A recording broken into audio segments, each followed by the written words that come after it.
Selamat pagi, perkenalkan saya Desa Putu Pratiwi.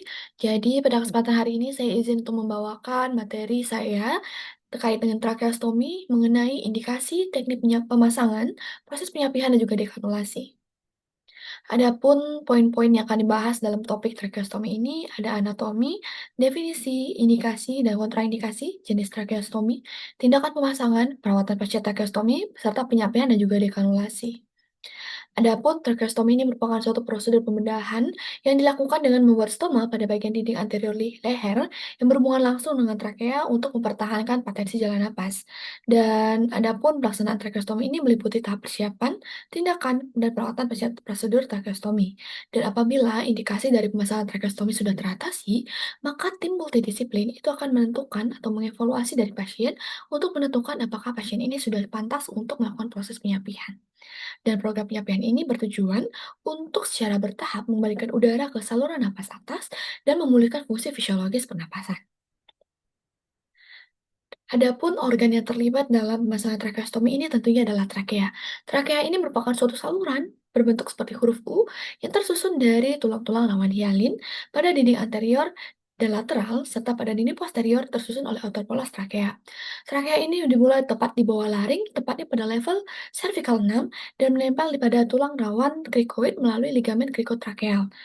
Di bawahnya itu akan terdapat 16-20 cincin-cincin tulang lawan hialin yang disambungkan oleh ligamen anular, dan trakea ini akan berakhir di karina. Dan trakea ini akan dilindungi oleh otot-otot seperti otot-otot stenohyoid, stenotiroid, dan sternocleidomastoid. Adapun secara histologis, trakea tampak seperti ini, di mana bagian depan itu merupakan tulang-tulang rawan hialin, dan pada bagian belakang ini merupakan dari sel-sel otot polos. Bagian tengah ini merupakan lumen, di mana udara itu akan mengalir. Pada trakea, di sini akan terdapat perikondrium pada bagian luar, akan terdapat mukus gland, akan terdapat mukosa, lalu ada tulang rawan hialin, dan juga ada otot polos. Ini merupakan karina, di mana lokasi tempat trakea itu akan berakhir. Dan seperti yang sudah dijelaskan sebelumnya, terkait dengan tracheostomi, itu merupakan suatu tindakan pembedahan untuk membuat lubang pada bagian depan leher yang langsung menuju trakea.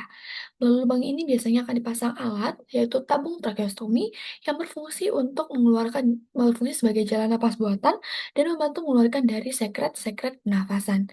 Prosedur ini itu sudah diterapkan lebih dari 2000 tahun dan menjadi tindakan penyelamatan nyawa apabila dilakukan sesuai dengan indikasi yang tepat.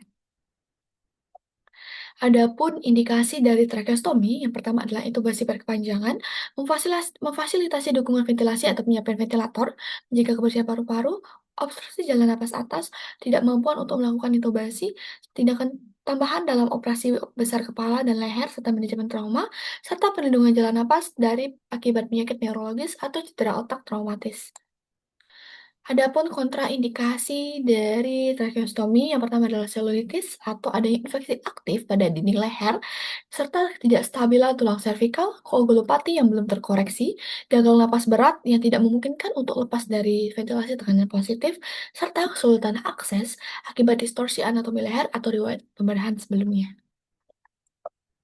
Adapun tracheostomi terdiri dari dua jenis. Yang pertama itu adalah surgical tracheostomy, di mana surgical tracheostomy ini itu mengacu pada penempatan kanula tracheostomy di bawah pengawasan langsung setelah pembedahan jaringan paratracheal dan sayatan pada dinding trakea. Adapun dari surgical tracheostomy ini dilakukan dengan membuat sayatan kulit melintang sepanjang 3-5 cm, dibuat 1 cm di bawah tulang rawan krikoid, dan di mana trakea itu kemudian akan disketalisasi atau dibuka, kemudian tabung tracheostomi itu akan dimasukkan melalui sayatan tersebut.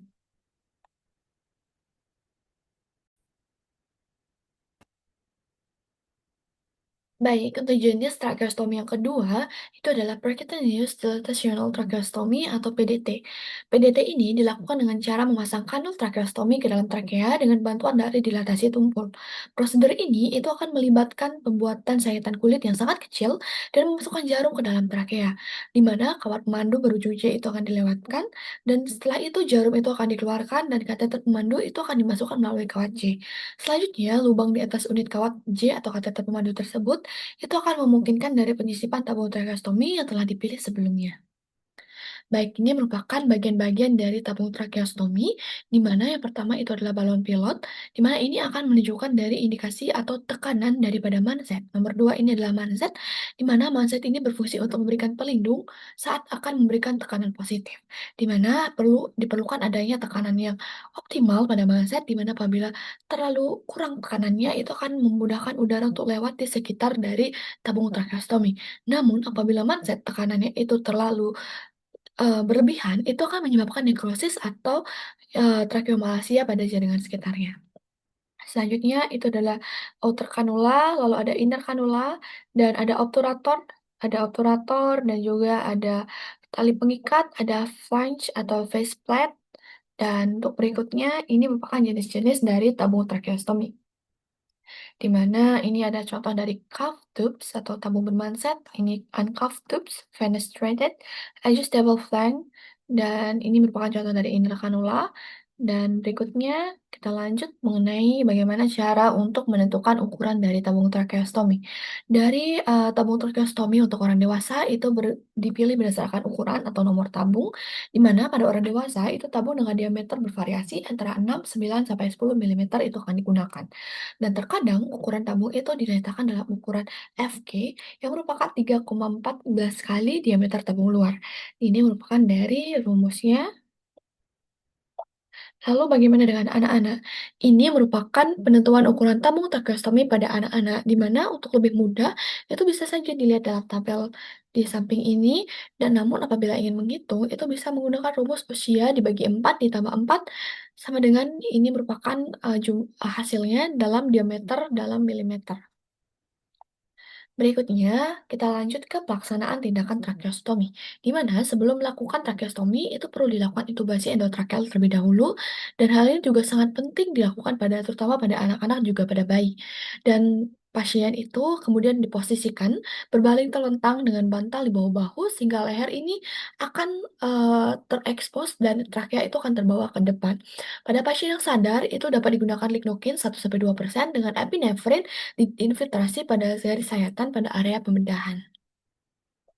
Ini merupakan instrumen yang digunakan dalam melakukan tracheostomi, di mana diperlukan retractor, artery forceps, ada dilatator, scalpel knife, handle for surgical blade, ada dressing forceps, scissors, ada needle holder, dan blunt hook retractor.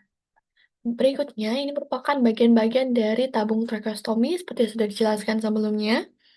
Berikutnya, dari prosedur tracheostomi, itu sebelum dilakukan tracheostomi, kita perlu memberikan FiO2 100% pada pasien dan dipantau secara terus-menerus. Lalu dilakukan proses aseptik dan dipersiapkan kulit dengan disinfeksi menggunakan povidone iodine atau chlorhexidine. Diberikan kain penutup steril dan diatur sumber cahayanya agar mudah untuk melihat saat proses operasi. Lalu dipersiapkan juga terkait dengan alat-alat emergency seperti AMU bag, face mask, dan juga brain circuit, dan tentunya disiapkan juga tabung tracheostomi dengan ukuran yang sesuai. Berikutnya ini merupakan dari pembuatan sayatan, di mana sayatan itu dibuat vertikal di garis tengah leher, memanjang dari tulang rawan krikoid hingga tepat dilakukan sternum. Dari tulang rawan krikoid hingga tepat dilakukan sternum. Ini merupakan dari gambaran secara ilustrasi. Baik, berikutnya setelah sayatan itu dibuat, jaringan itu kemudian akan diseksi di garis tengah, di mana vena yang lebar itu akan dipindahkan atau diikat, dan otot-otot strap seperti sternocleidomastoid, sternocleidomastoid, sternocleidomastoid itu akan dipisahkan di garis tengah dan dibawa ke lateral dan ditarik melintang hingga isthmus tiroid teridentifikasi. Nah, apabila isthmus tiroid sudah teridentifikasi, isthmus tiroid kemudian dipindahkan ke atas atau dibagi di antara klem dan ikat dengan jahitan. Beberapa tetes lignocaine 4% kemudian akan disuntikkan ke dalam trakea untuk menekan batuk saat trakea itu disayat. Berikutnya, trakea itu difiksasi dengan pengait dan dibuka dengan sayatan vertikal di daerah cincin ketiga dan keempat atau ketiga dan kedua. Baik, ini merupakan dari lokasi insisi pada trakea. Baik, berikutnya setelah sebagian kecil jaringan trakea itu diangkat, Ukuran ini akan disesuaikan dengan ukuran tabung dan lalu tabung endotrakeal atau ETT yang sudah dipasang sebelumnya itu akan ditarik hingga hanya terlihat ujung atasnya saja pada proksimal stoma dan biarkan ETT pada tempatnya. ETT ini tidak boleh sebelumnya sepenuhnya dicabut atau dikeluarkan dari saluran napas sampai penempatan dari tabung trakeostomi ini sudah dikonfirmasi dan diamankan. Trakea kemudian akan tetap dijaga terbuka dengan mengait tumpul pada kanan dan kiri lalu dibersihkan sekresi yang ada dengan menggunakan kateter penghisap. Saat dimasukkan tabung tracheostomi, diposisikan sumbu tegak lurus terhadap tabung tracheostomi. Setelah itu diputar arah sejajar dengan sumbu trakea, lalu dilanjutkan sesuai dengan lengkungan tabung tracheostomi ke dalam lumen trakea. Periksa apakah tabung tracheostomi sudah masuk ke dalam lumen trakea seluruhnya, lalu dilepaskan dari seluruh pengait, kemudian akan dibuatkan fiksasi tabung tracheostomi dengan jahitan pada flensa kanan dan kiri ke kulit leher dan dipasang tali pita di sekitar leher. Jika sayatan terlalu lebar, kulit akan dijahitan longgar, dan di antara flensa dari tabung tracheostomi dan kulit itu akan diletakkan bantalan kasa steril. Ini merupakan bantalan dari kasa steril, dan kemudian tabung tracheostomi ini akan dihubungkan dengan ventilator. Lalu ETT akan ditarik keluar. Baik, berikutnya, ini merupakan dari perawatan pasca tracheostomi, di mana pasien ini akan dilakukan pengawasan dalam 24 jam terkait dengan resiko pendarahan, pergeseran, penyumbatan tabung, dan juga pembuangan sekresi. Apabila sudah menumpuk dari sekresi pernafasan, maka akan dilakukan penyedotan, di mana penyedotan ini akan menggunakan dari kateter steril yang bergantung dengan jumlah sekresi. Lalu akan dilakukan pencegahan pembentukan kerak dan traketis, perawatan tabung tracheostomi, perawatan stoma, serta memantau kulit di bawah flange dari tracheostomi. Berikutnya, adapun syarat-syarat membuka tracheostomi, yaitu adalah pasien mampu mematuhi perintah, jadi pasien itu tidak mengalami gangguan neurologis, batuk yang memadai, dan kemampuan untuk membersihkan dahak secara efektif dan mandiri, kondisi kardiovaskular stabil, tidak ditemukan infiltrasi paru pada hasil ronsen, mampu mentolerir dari penurunan tekanan manset selama 24 jam, serta mentoleransi katup bicara selama 12 jam atau lebih. Adapun setelah indikasi untuk pemasangan tracheostomi terpenuhi, pasien ini akan dievaluasi oleh tim multidisiplin dan apabila sesuai dari kondisi pasien, itu pasien akan melakukan proses tindakan penyampaian tracheostomi. Tujuan dari penyampaian ini adalah secara bertahap mengembalikan udara ke saluran napas bagian atas dan memulihkan dari fungsi fisiologis pernapasan secara normal. Baik, ini merupakan protokol penyampaian dari tracheostomi. Yang pertama adalah pengepisan manset. Jadi, pengepisan manset ini bertujuan untuk menilai toleransi pasien terhadap aliran udara ke jalan napas atas. Pengenalan kembali aliran udara ke saluran napas atas saat manset dikempiskan, itu dapat menyebabkan iritasi, batuk secara terus-menerus, dan ketidaknyamanan pada pasien. Dan di mana penggunaan jangka panjang ini akan menyebabkan deflasi, dan biasanya ini hanya akan ditoleransi selama 24 jam. Apabila pasien stabil atau penggunaan jangka pendek, itu dapat diprogres lebih cepat. Berikutnya adalah penggunaan tabung tanpa manset. Ketika pasien mampu mentolerir manset yang dikebiskan dalam 24 jam, maka tabung tracheostomi dapat diganti dengan tabung tracheostomi tanpa manset. Dan jika pasien dapat bernafas adekuat melewati tabung, masuk dan keluar melalui hidung dan juga mulut, tanpa tanda-tanda kesulitan bernapas, penyampaian dapat dilakukan dengan ukuran tabung yang sama. Namun, jika pasien pernapasannya tidak adekuat, maka ukuran tabung perlu dievaluasi lagi. Lalu penggunaan dari katup bicara. Penggunaan alat bantu seperti katup bicara itu dapat membantu pasien untuk bersuara. Periode penggunaan katup bicara ini secara bertahap akan ditingkatkan, dan katup bicara dan penutup oklusi banyak dianjurkan dan dapat digunakan sebelum pelepasan dari tabung. Lalu apabila pasien itu gagal dalam proses penyapihan, itu, proses gagal ini biasanya dapat terjadi pada saat deflasi manset awal atau ketika upaya dekanalasi itu dilakukan. Dan pasien itu mungkin akan batuk secara terus-menerus setelah deflasi manset, sehingga kadar oksigen mereka itu akan menurun, sehingga pasien itu menjadi gelisah. Dan jika ini terjadi, maka program penyapian itu harus segera dihentikan dan, harus dilakukan penilaian ulang lagi kepada pasien oleh tim multidisiplin. Lalu, bagaimana kontraindikasi dekanulosi dari tracheostomi? Yang pertama adalah tidak dapat mentoleransi dari deflasi manset, terdapat obstruksi jalan napas atas, kondisi medis tidak stabil, kecemasan yang parah terkait dengan pelepasan selang, gangguan kognitif, stenosis laring dan trakea berat, penyakit paru stadium akhir, serta risiko aspirasi berat atau pneumonia aspirasi berulang. Lalu, berikut ini merupakan pelaksanaan dari dekanulasi tracheostomy. Jadi, pasien yang sudah mampu melakukan proses penyapian, selanjutnya akan dilakukan proses dekanulasi. Lalu, pertama yang perlu dipersiapkan adalah tentunya peralatan gawat darurat dan melakukan KI pada pasien serta keluarganya terkait dengan proses dari dekanulasi tracheostomy. Pasien itu kemudian akan diposisikan setengah berbaring, diberikan oksigen apabila perlu, koordinasikan tugas asisten terkait dengan siapa saja yang bertugas untuk menyedot, melepas balutan, dan juga menopang selang.